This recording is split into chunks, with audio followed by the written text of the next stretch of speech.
আসসালামু আলাইকুম প্রিয় বন্ধুরা। আজকে পরিবারের সাথে ঢাকা মেট্রো রেল ভ্রমণে আসলাম।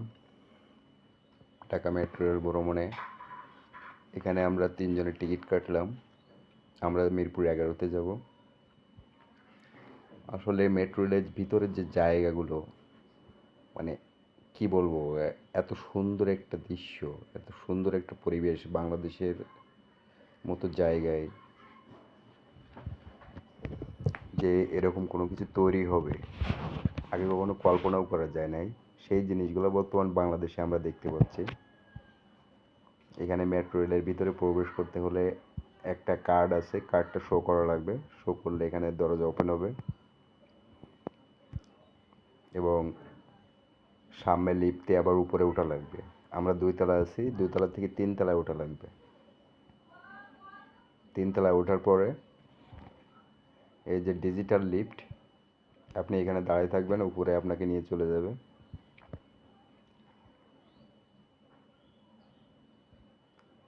তবে কখনো কল্পনা করা গেছে যে আজকে বাংলাদেশের মতো এমন একটা জায়গায় আমাদের দেশে এরকম একটা মেট্রো রেল তৈরি হবে, সেটা দেখার মতো।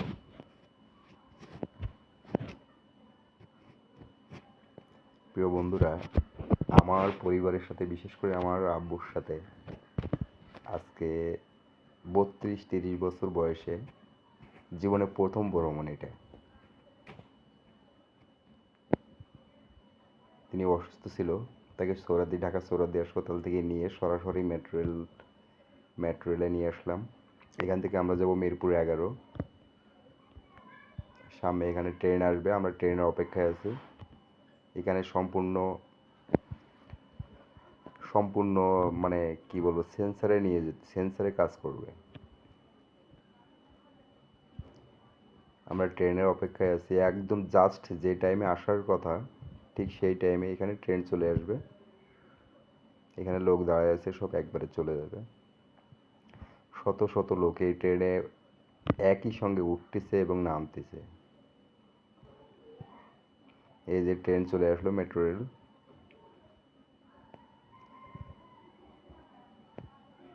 এখানকার যে গেটটা ওপেন, নিজের থেকে খুলে যাবে। এই যে আস্তে আস্তে এখান থেকে দরজা খুলবে।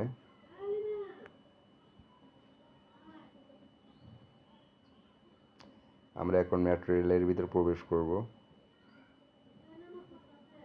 তবে একটা জিনিস, এই যে ফ্লোরের ভিতরে যত লোক, এটা সেকেন্ডের ভিতরে মনে করো ইয়ে হয়েছে। এখান থেকে আমরা আসলাম ঢাকা চিড়িয়াখানায়। ঢাকা চিড়িয়াখানার ভিতরে অনেক কিছু দেখার মতো আছে, আপনারাও আসবেন। বাচ্চাদেরকে সাথে করে নিয়ে আসবেন। এখানে এখানে আছে রয়্যাল বেঙ্গল টাইগার, আমাদের সুন্দরবনের রয়্যাল বেঙ্গল টাইগার, যেটা সারা বিশ্বের ভিতরে একমাত্র আমাদের বাংলাদেশে আছে।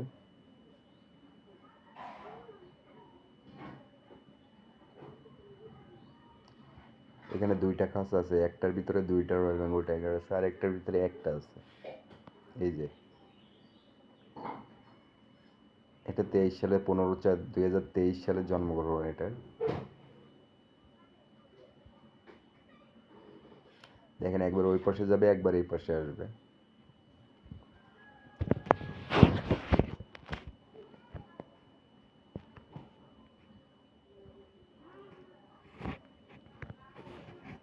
পরিবারের সাথে কিছুটা সময় কাটানো।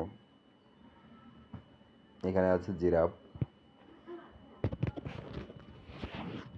এখানে ভিতরে আরো অনেকগুলো জিরাফ আছে।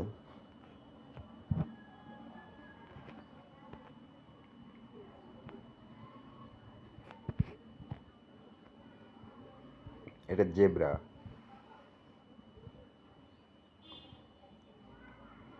এই যে জেব্রা একদম কাছে চলে আসছে।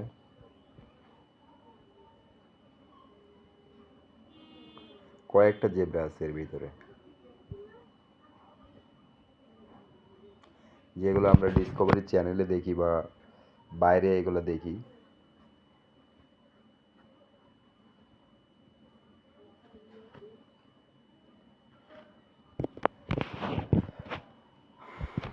এখানে এটা কুমির মাছ, এটা গ্লাসের ভিতরে পানির ভিতরে আটকানো।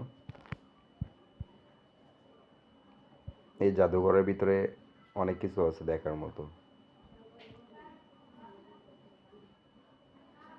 এটা ঢাকা চিড়িয়াখানার ভিতরে। এখানে আছে একটা কি পাখি, না উট, এটা হলো ঈগল পাখি।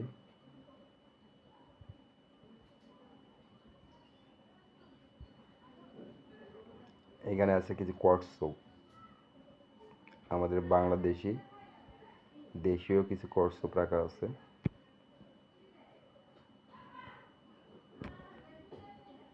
এটাকে বলে ভোঁদড়। আমরা যেগুলো বইতে পড়ছি ভোঁদড়, সেই ভোঁদড়গুলো এই যে পানির ভিতরে। এটা উট পাখি,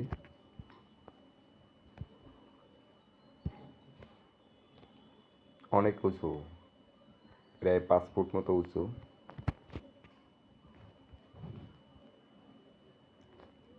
এই যে এর ভিতরে আছে ঠোঁট লম্বা পাখি, এটা কি ক্যাঙ্গারু। এখানে দেখতে পাচ্ছেন ক্যাঙ্গারু। তবে ক্যাঙ্গারু আরেকটা আছে ওই সাইডে, ওটাও দেখাবো। পাশে জলহস্তি, জলহস্তি খাবার দিছে, খাবার খাচ্ছে। ওই সাইডে পানির ভিতরে আরো কয়েকটা জলহস্তি আছে দেখলাম। এই যে বাম সাইডে পুকুরের ভিতরে এখানে কয়েকটি জলহস্তি আছে।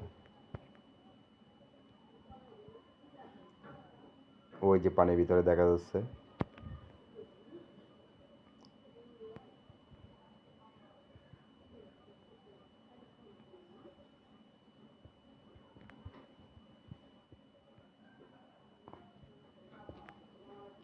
এখানে ময়ূর পাখি, ওই যে উপরে আছে, নিচেও আছে। এই যে ময়ূর পাখি।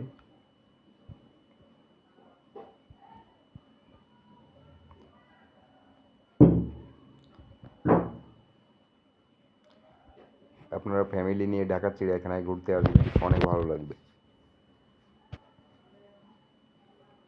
বিশেষ করে আমরা যারা গ্রামে থাকি, আমরা অনেকে এগুলো দেখতে পারি না। তবে ঢাকা চিড়িয়াখানায় আসলে বাচ্চাদের নিয়ে আসবেন, সঙ্গে পরিবারের সাথে করে নিয়ে আসবেন, অনেক কিছু দেখতে পারবেন।